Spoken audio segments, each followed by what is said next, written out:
Everyday Podcast Bible Study and Legacy Series, a podcast where regular people like you and me get to share and the everyday boots on the ground meaning of what it means when Jesus said, they're living out the Word and sharing their legacy with you that are listening to us on this podcast, and future generations, letting them know you can live an abundant life. So let's jump right in. Who do we have this time? So, hello. How would you introduce yourself, and how would you describe yourself? So tonight we have a couple. Gonna let them introduce and describe themselves, and so we're gonna jump right in, and they're gonna tell us who they are. So why don't we start with this beautiful young lady here, and tell us who you introduce yourself to us, and kind of describe yourself a little bit to us. Good afternoon, everyone. My name is Deloria Savoy. I am the wife of Torin Savoy. I have two children. I have a sophomore in college, and I have a senior in high school. Describing myself, career, mom, wife, and just an individual who's trying to navigate through life and learn in regards to what is best in whatever role that I'm playing in that particular moment. And it's going through the lessons of life. Okay. Well, good evening. My name is Torin Savoy, and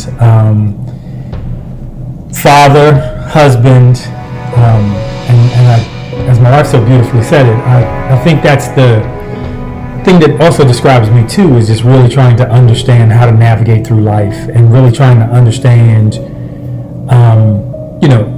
what you're called to do, and being able to move forward to pursue that.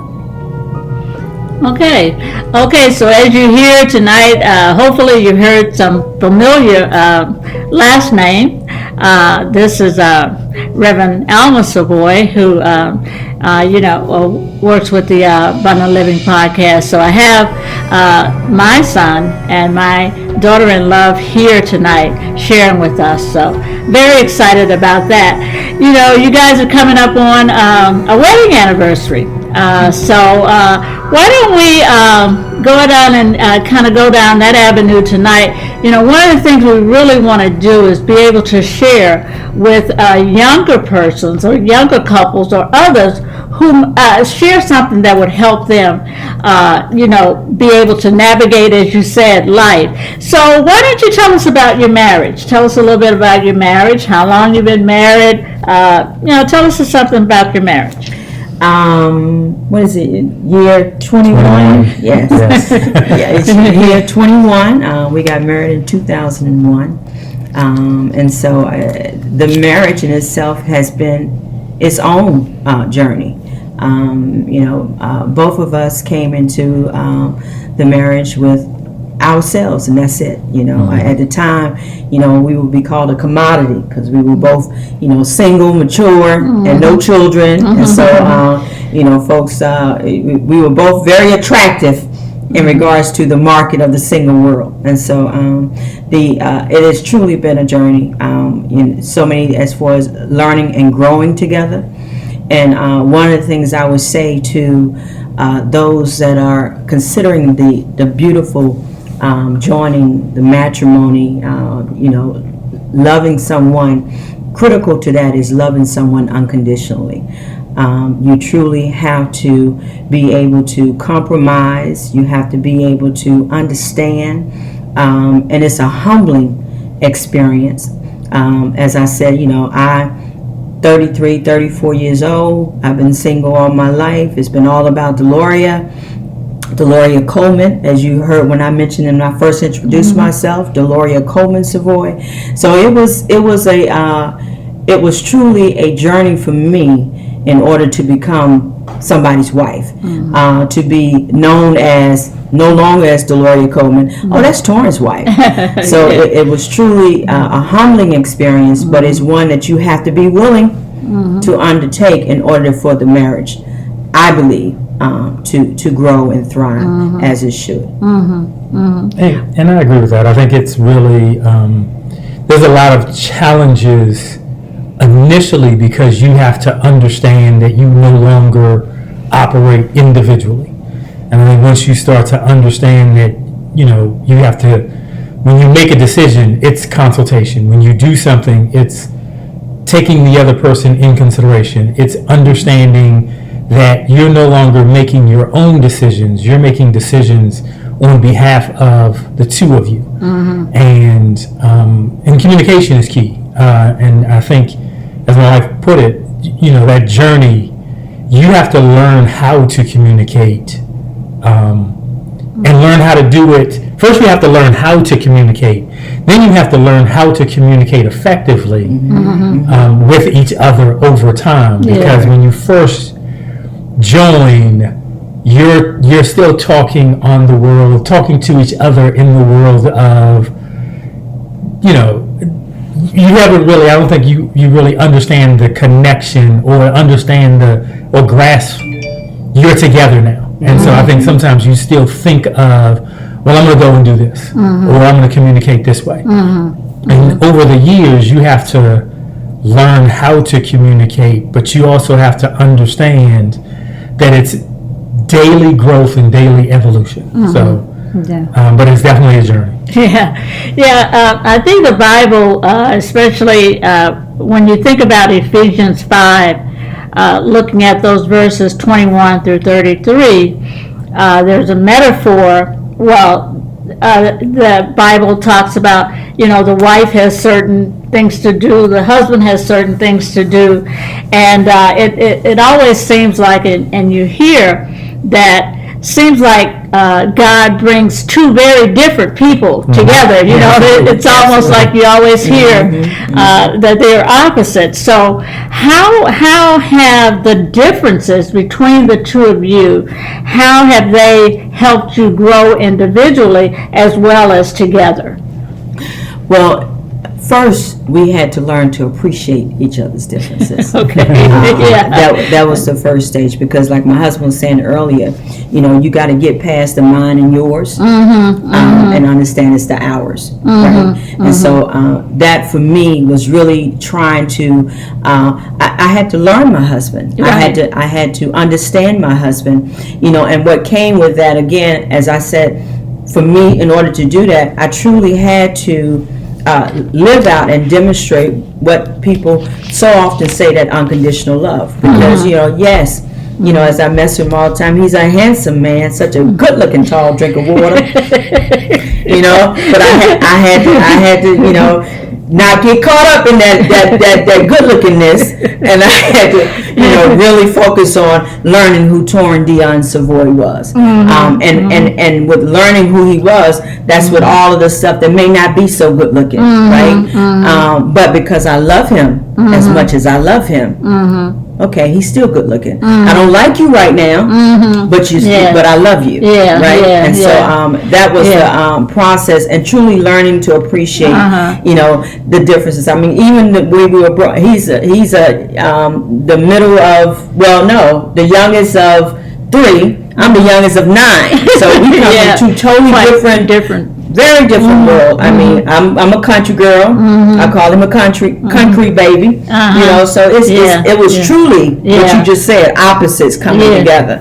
Totally different in regards to. How have you seen growth in yourself? How would you describe that? I think in regards to again, it was the humbling. The making space for somebody else. Right.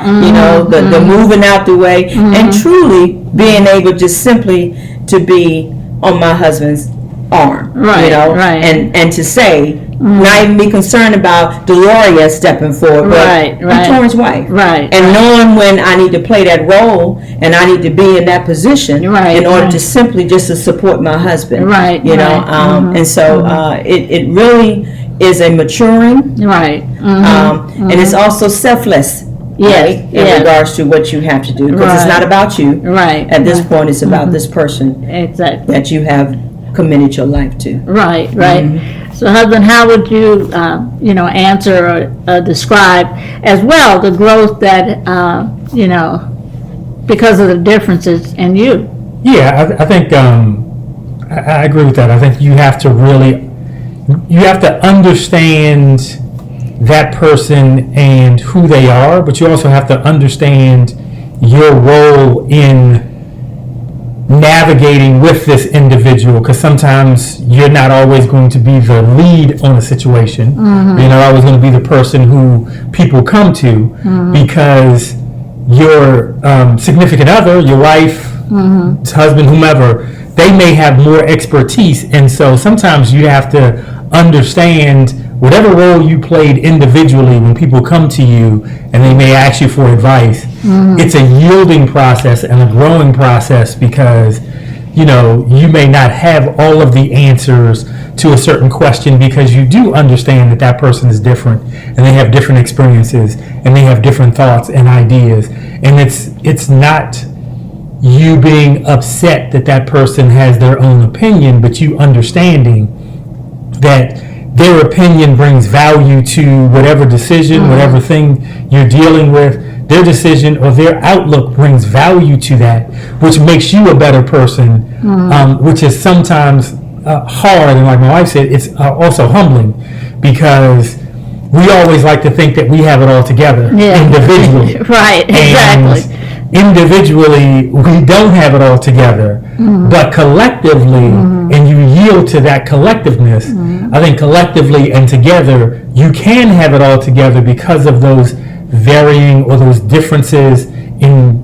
how you grew up and your thought process and things like that. And maybe that other person, and I know in our situation, my wife brings a lot of things to the table that I don't always think about, and so that further cements the whole process of this was meant to happen, or this was something that you have to really kind of grow into, because you always want to make your own opinions, and you always want to make your own decisions, not considering other people's opinion.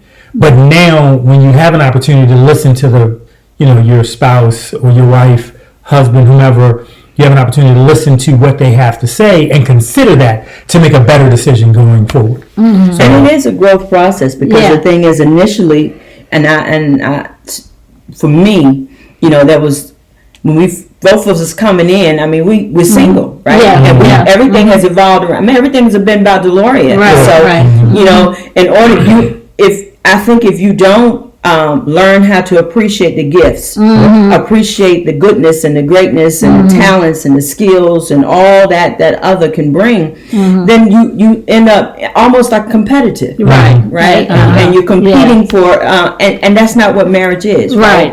So I believe, and my husband can, agree with me or not, that we made that transition, because we were both, it was Torin's world and Deloria's world, and then trying to bring those two worlds together. But there is a time frame, to be honest, that there is competition, because we are used to. Right, absolutely. I don't have to share. Right. Now I got to share. Now I got to ask your opinion. I never ask your opinion. You never even think about that. And so I think it's critical, like my husband said, in order to move into that and understand, and really to be able to appreciate and understand the value that someone else can bring into your world, and move away from, being competitive and it's solo, because it's not solo. Right. It's a marriage. And I think too, for us, because we were both athletes in our younger years, that competitive spirit was always, it was there initially, because when you're a youth or an athletic individual, you grow up on competition. And so we both were athletes when we were younger, and you're always in the mindset of, when you're younger, you're in the mindset of, I'm competing against that person. I need to do better than that person. I need to score more, or I can't let that person get the best of me. And so I think also that became a challenge, just with the backgrounds that we had, because we were athletic in our own sport. I mean, we both played basketball. In our high school years and youth years. And so I think you also have to come to grips with that because that plays a part into how you continue to grow and how you continue to communicate. Because a small part of you, even though you may not be in that life, a small part of you still kind of goes back to those competitive juices, because you spent so many years doing that. And let me say, we still compete, but it's friendly competition versus it's like, what did you just say? We still compete, and it's fun because we have our boys, we have the boys, and so it's still, it's just now it's fun, it's healthy, it's fun. We have a good time. We as the kids say, Joan on each other. We do all those things, but it's it's still the competition in regards to your father can't do that. Your mother knows she can't handle, so it's still that healthy competition. Well, that's really good sharing, and I was going to come up on, and you kind of led me right into what I was going to come up on. So I know you guys are coming up on 20 plus some 21 years, 21 years. 20 plus years. What would you say? What would you say it is that has made the greatest impact on your life? Now, I also want you to think about the second question that I'm going to throw out to you is, what has made the greatest impact on your marriage, you think, to make it what it is today? And what are the marriage maintenance strategies that you employ in your marriage to make it 20 plus years is a great testimony. 21 years, such a great testimony. So there's been something to, hold that together. So what has made the greatest impact, and what are the maintenance strategies that you all use? Well, for me, the greatest impact has been the hardship. It's been us basically standing by each other and supporting each other through the difficult times, through the uncomfortable times, through the ugly times, in regards to the fact it's truly as we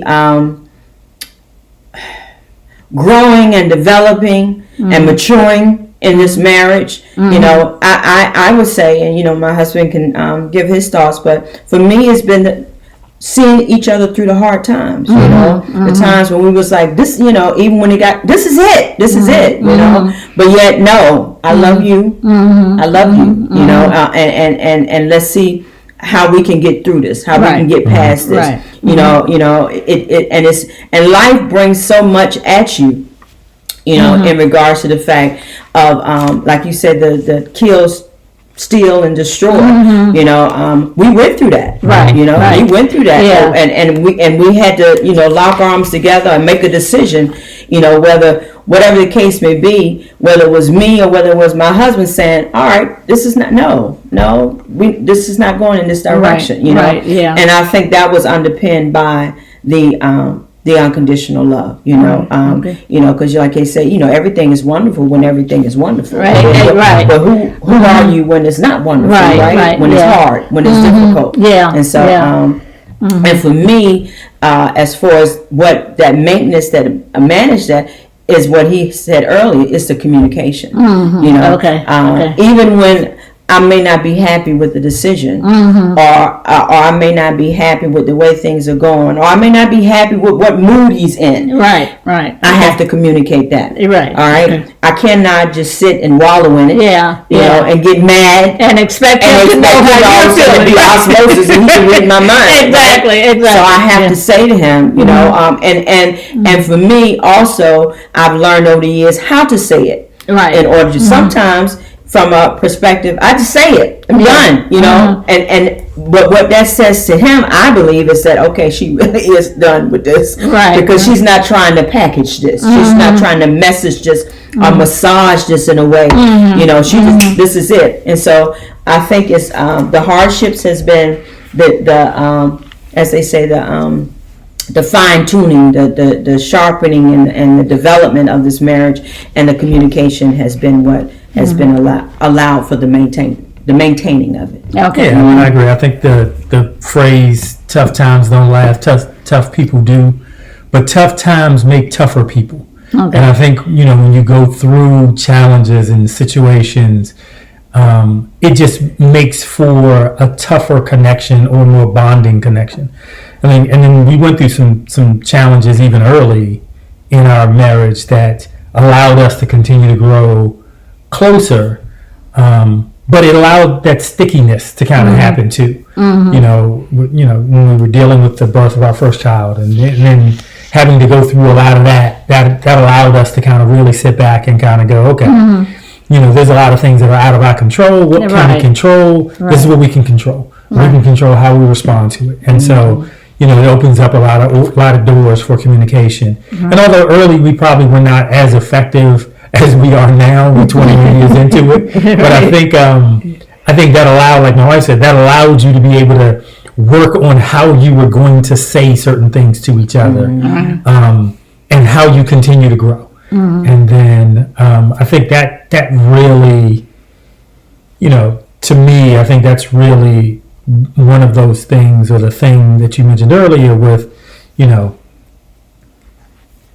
how we've kind of been able to get through a lot of things. I think the other portion of that you mentioned was the maintenance of the marriage and things like that. And I think part of it now is the maintenance is always rediscovering and always being open to, you know, seeing your wife or husband or whoever, seeing them not for what they've done, but seeing them for who they are now and what they're potentially going to be or continue to be. You know, and not holding on to what certain things have happened in the past and things like that, because you can't change that. You know, the only thing you can do is, you know, you have now.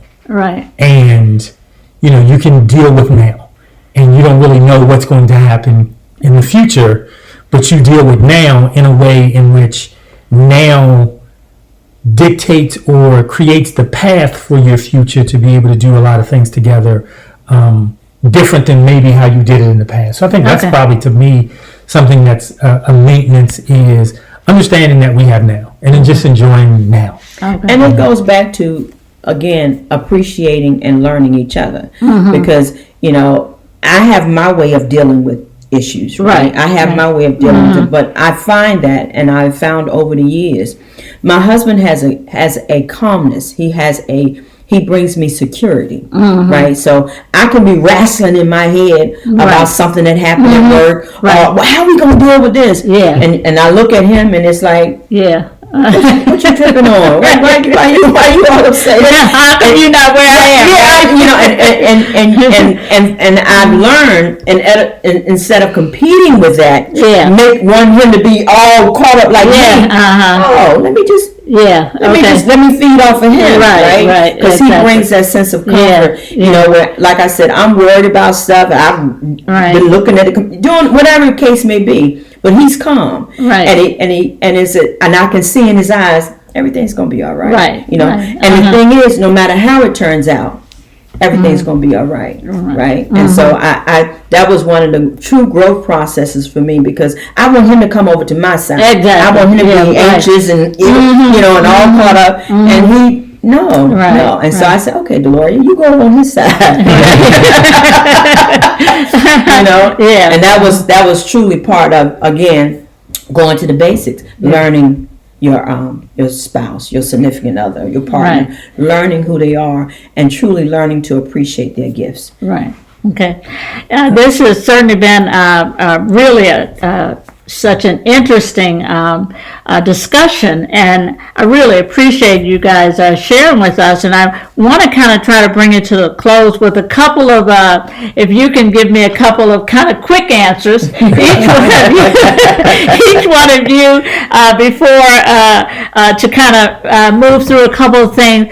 What would you say is the greatest marriage advice you've ever received, and what is the worst, if you can think of the greatest and the worst, and just kind of, you know.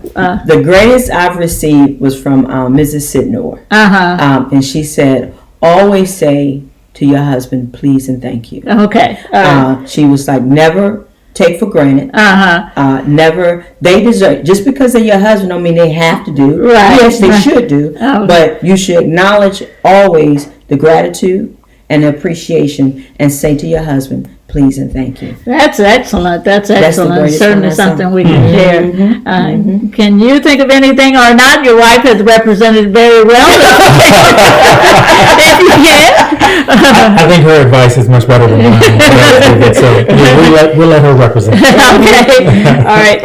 Any worst advice that you can recall? Maybe maybe people don't go around giving. Well, the thing is, I think like I said, I come from a big family of 9, and so I have 3 sisters that were all married before me. Yeah. And their marriages was much different. Yeah. So I don't think they would consider themselves giving me bad advice. They were just giving me what they were, and they would just that would have to be edited. And they would just giving me what they were experiencing. And so one of my sisters said, keep everything separate. Keep everything separate. Don't bring anything together. You have yours and he has his. But I understand where she was coming from, because where she was in her space. Absolutely, in her space. Yeah. The other sister, you're married. Yeah. You need to keep everything separate. Yeah. What's yours is his, and what's his is yours. So I think the trying to lead me in the direction of, like I said, keep everything separate. I think that was an advice that was appropriate for the marriage that I wanted to have. Right. Let me say that. Right. Okay. What would you? Yes, Did you? No. I was going to say, I think that's the quintessential thing that most people, which is, I don't know if it's bad advice, but I think that's the thing that always translates to most marriages, is people try to provide advice to you based on their experience. Right. Yeah. And marriage is one of those things where you have to live it on your own, because people grow up in different times, people experience different things, and so their experience may not always be like yours, but you have to find out what your experience is to be. Right. Okay. I have 2 last questions for you guys, and I'll just share both of them with you for you to think about and share with us. What would you tell a younger couple, Christian couple, that would keep them motivated?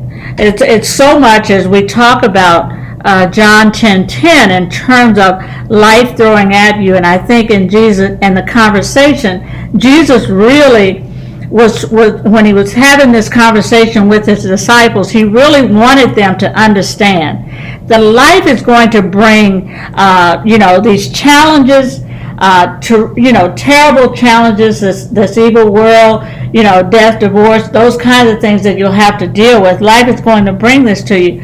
But he was also telling them, but I have come that you have not only a life, but a certain kind of life.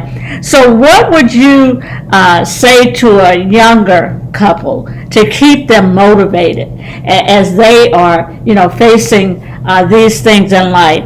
And what do you believe is going to be the greatest value in telling and sharing your story? Well, I would say to a young couple, don't stop talking to each other. Okay. I don't care what is going on. Don't let stuff get in your head in regards to assumption, what you think somebody is thinking, or what you think he or she why they did this. Just don't let it get so into your head. Don't get so caught up in, trying to figure things out, trying to analyze. You really need, if you are married, you're together. So allow that person to help you. Allow that person to be supportive. You just can't stop talking. You got to maintain communication. It doesn't matter, and there's a place of vulnerability that you need to go to when you truly unconditionally love someone, right? And so allow that person to see you, in what you don't think is you got it all together right? You allow that person that vulnerability. You should be with a person who you feel is safe to be vulnerable around. It's safe in order to expose you know, who you truly and really are. And so I would say, you know, that you have to, you know, just really feel comfortable and feel safe being you. No pretenses, no, you know, it's not about, you know, I hear about some of my colleagues said before they would get up in the morning, they would get up, set the alarm clock early, and so they would get up and put their makeup on and do their hair and lay back in the bed. So when they when their husband woke up, it would be no. So, you know, it's just a matter of just being true you, and trusting that individual is there to help you and they're not there to hurt you. You know, just believe in that. Right. And the value of sharing your story. Well, you know, it's just a matter of, you know, like my husband said, you know, every marriage is has the potential to be different because you got to live your marriage. The thing is, the value that I would think from us is the fact that here it is 21 years, you know, and we've been through some stuff. It can be done, right? You know, statistically and all the stuff that is said about marriages and how they fail and for whatever reason. Well, here's an example of a marriage that works. Here's an example of a marriage that went through, did the struggle, you know, went through all of the, I think we faced every challenge that a marriage could face. We faced it in these 20 years, right? And here we are, you know, and so, and I think the love that we had initially, and my husband can speak for, agree or not agree, is even stronger, you know, as a result of, like I said, the hardship, as a result of me saying, I don't have to be this strong black woman, you know, I got a husband, Right. Exactly. and he's gonna take care of me, right? And I trust and believe that he will. Right. And I would probably say the motivation, and I love this, just this thought is just really, couples go through different challenges and different experiences and things like that. And I think as younger couples, you have to be a couple that learns how to do hard well. Yeah. We We were sharing that with our son, but I just love that phrase because it's not going to be easy. You know, two individuals coming together from separate worlds. It's not all of the harps and all of that. Like there's a lot of things, even the small things, that you have to come together to do. You know, a marriage isn't always in one room. You got to be able to deal with that person in the kitchen, in the living room, in the basement, and all of those kind of things. And so it's not always in one room. And you have to learn how to be able to communicate and deal with hard situations as they come. And the more hard situations you encounter, you learn how to deal with harder situations when they come. And I think the other thing, the value, is just really sharing with individuals that you can't allow obstacles to derail what God has joined and put together. And I think sometimes we allow obstacles and other things to kind of come into our world, and we don't always talk through them. We don't always listen to the other person. Just we don't react. always. It's always just the reaction. Right. And one of the things that I think my wife talked about was just really understanding the other person and knowing that now that you've been joined together, you share in the strength or the push and pull of the relationship. One moment she's going to push you, another moment you're going to pull her, and vice versa. But it's always trying to go down this road and trying to fulfill this journey. So Together. I think that's it for me. Okay. All right. Well, is anything, any last words from you guys that you'd like to, as we kind of bring this to a close? Any last words from you? Well, I would just say I truly appreciate the opportunity, Reverend Savoy, mother-in-love, to have the conversation. And I think as far as last words for me, it is necessary to have the conversation. You know, you just can't, you cannot over-communicate, you cannot over-talk. I know, you know, women, we got so many. What is it? We got so many words. We have so many words that we have to get out of Yeah. and have so many, and it's yes, no, and so. But when it comes to creating a life together, nothing should be assumed. Everything should be made clear. Everything should be made transparent.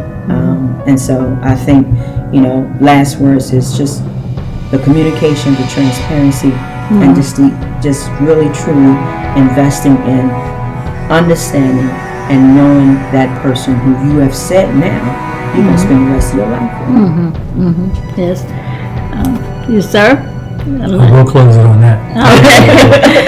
Okay. All right. Well, I want to just thank you both for allowing, and you guys that are listening, just for allowing me to speak into your life on the Abundant Living Everyday Bible Study series. This is Reverend Alma for all of us here at Abundant Living Every Day, wishing you an abundant life every day, where even in times of uncertainty, difficulty, adversity, I want to encourage you that you let His Word direct you. Let the Word of God, the promises of God keep you. Let His power protect you, His love define you, our faith unite us, and you live an abundant life in Jesus Christ each and every day.